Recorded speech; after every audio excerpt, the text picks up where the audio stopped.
जय जय श्री राधे श्याम।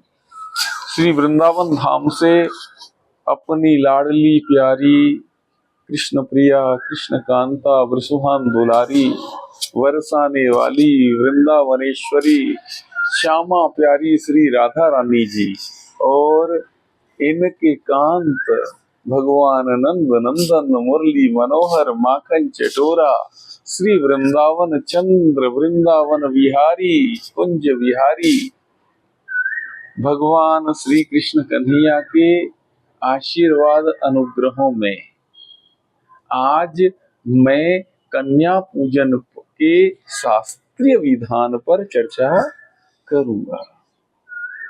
कन्या पूजन जैसा कि इस समय परम पावन नवरात्रि काल चल रहा है, नवरात्रि चल रही है। इन नवरात्रियों में कन्या पूजन तो होता ही अनिवार्य रूप से होता है।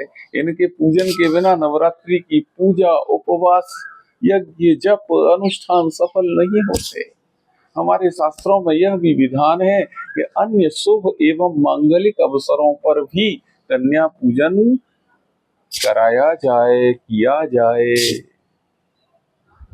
कन्या पूजन करने का विधान है।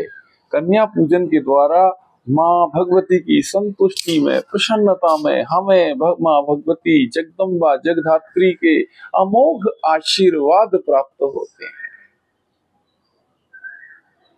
और जैसा कि आप जानते ही होंगे कि कन्या पूजन में 2 वर्ष से लेकर 10 वर्ष की अवस्था तक की कन्याओं का ही पूजन शास्त्रीय विधान में है।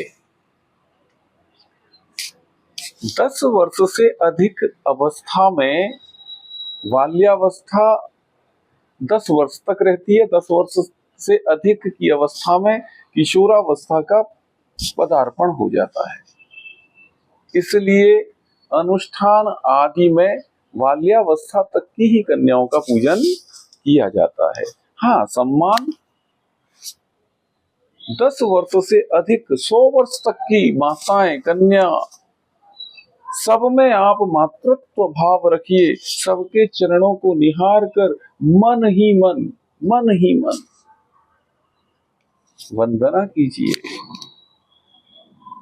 माँ को स्मरण कीजिए। यह भी कन्या पूजन है। और 2 वर्ष से नीचे 1 वर्ष की अवस्था वाली कन्याएं शिशु हैं। उन्हें गंध और स्वाद का ज्ञान नहीं, उनका आहार भी अलग होता है और उनको देख रेख की आवश्यकता है, स्नेह लाड़ दुलार की आवश्यकता है। इसलिए उनका भी पूजन नहीं किया जा सकता।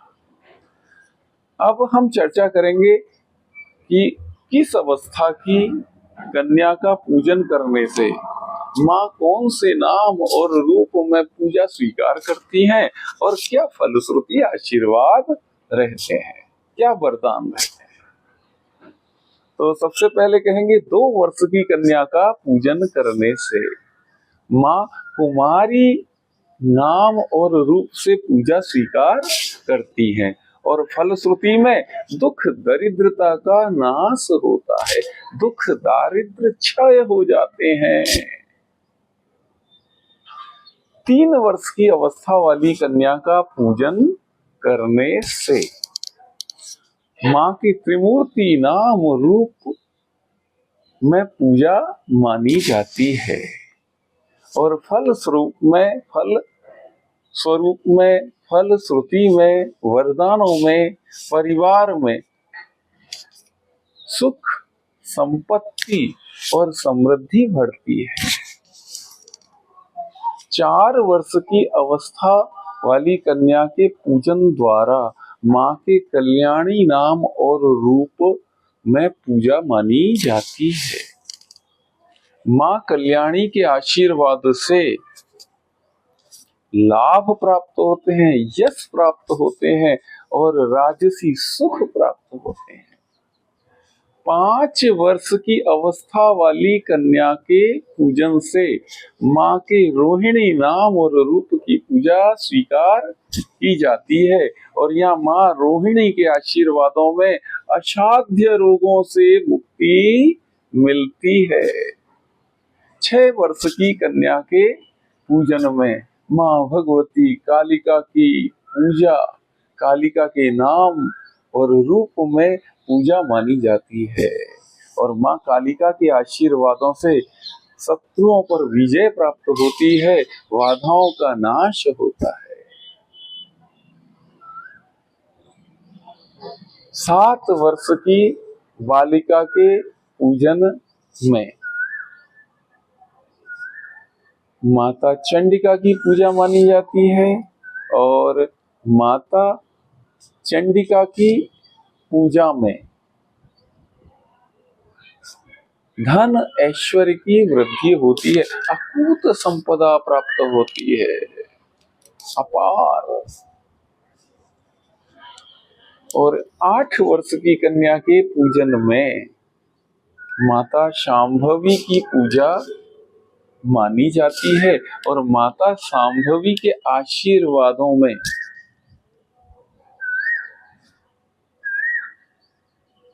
सम्मोहन सिद्धि प्राप्त होती है। सम्मोहन सिद्धि से हम राजसी और सामाजिक विवादों में अनुकूल समाधान प्राप्त करते हैं, हमारे क्लेशों का अंत हो जाता है। 9 वर्ष की अवस्था वाली कन्या के पूजन से माँ दुर्गा की पूजा मानी जाती है। माँ की दुर्गा रूप और नाम में पूजा स्वीकार की जाती है।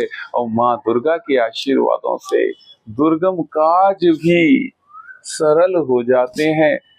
दुर्गा दुर्गति नाशनी, दुर्गतियां समाप्त हो जाती हैं, सौभाग्य उदित हो जाते हैं। और माँ भगवती दुर्गा मोक्ष प्रदायनी है। 10 वर्ष की अवस्था की कन्या का पूजन माता सुभद्रा की पूजा माना जाता है। माता सुभद्रा के नाम और रूप में पूजा स्वीकार की जाती है। और माता सुभद्रा के आशीर्वादों में सर्व सिद्धि प्राप्त हो जाती है, सर्व मनोरथ प्राप्त होते हैं, सौभाग्य उदित होते हैं, समस्त शुभ मनोकामनाएं पूरी हो जाती हैं। तो कन्याओं का पूजन माँ भगवती की प्रसन्नता है, माँ भगवती की संतुष्टि है। और कन्याओं के पूजन में माँ भगवती के आशीर्वाद अनुग्रह हैं। देखिए, कन्या पूजन में कन्याओं के साथ कुछ बालकों का भी पूजन किया जाता है, जिन्हें स्थानीय भाषाओं परंपराओं में कुछ नामों से पुकारा जाता है। अपने ब्रिज में इन्हें लांगूरा कहा जाता है, कन्या लांगूरा। ये जगत जननी के भगवती के भक्त हैं।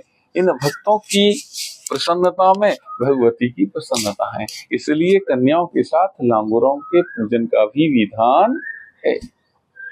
और देखिए, सबसे महत्वपूर्ण बात आपको कहूंगा, आप कन्या पूजन में सावधानी रखें। ये कन्याएं आपके घर आए, ये साक्षात भगवती हैं। ये जगत जननी आप पर कृपा करने आपके घर पधारी हैं।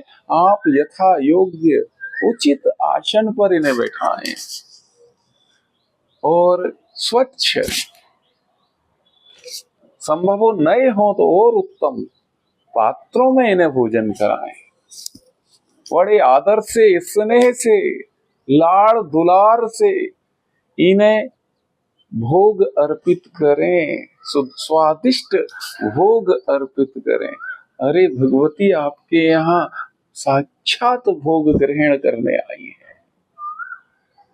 इन पूर्ण मनोरथ, पूर्ण भावों के साथ इनके चरण स्पर्श कर, शीश इनके चरणों में धरें, इन्हें माला पुष्प माला पहनाएं, इन्हें उपहार दें और इनके आशीर्वाद लें। ये साक्षात साक्षात देवी माता आपके घर विराजित हैं। आप इनके लिए जो कुछ भी कर सकते हैं कीजिए, पूरे मन से कीजिए, तो आपको भरपूर आशीर्वाद मिलेंगे। यही बस मेरे निवेदन है कि आप कन्या भोजन औपचारिकता मानकर मत कराइए।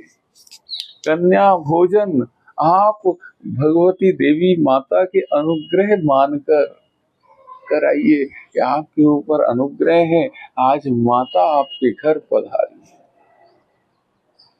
ओम अंबिकायै